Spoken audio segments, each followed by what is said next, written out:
Hello and welcome to Wisycom TV. Today we're going to be looking at a really simple repair you can do to your MTB40. Okay, so unfortunately the top has got damaged on our MTB40. Boom ups dropped it, whatever. Unfortunately accidents happen, and this is the most common cause of failure that I have in the workshop. It's just a damaged top, and it's ever so easy to fix. You'll obviously need a replacement top.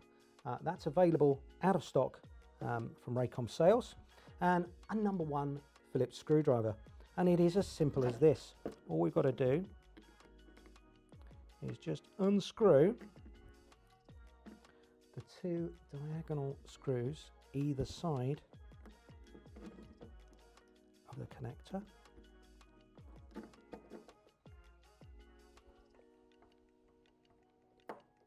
Take the screws out because we're going to need those.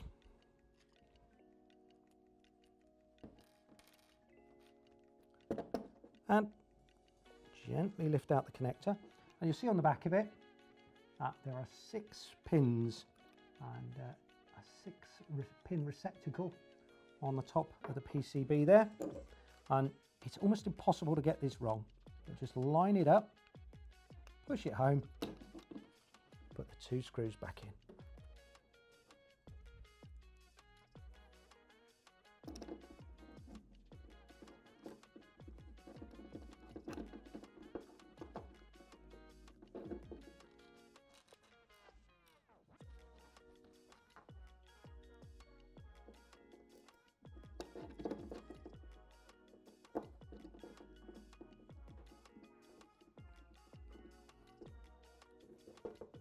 There it is. Your MTB40 is back in service in just a few minutes. Thanks for watching. Click like, subscribe and ring the bell for further content.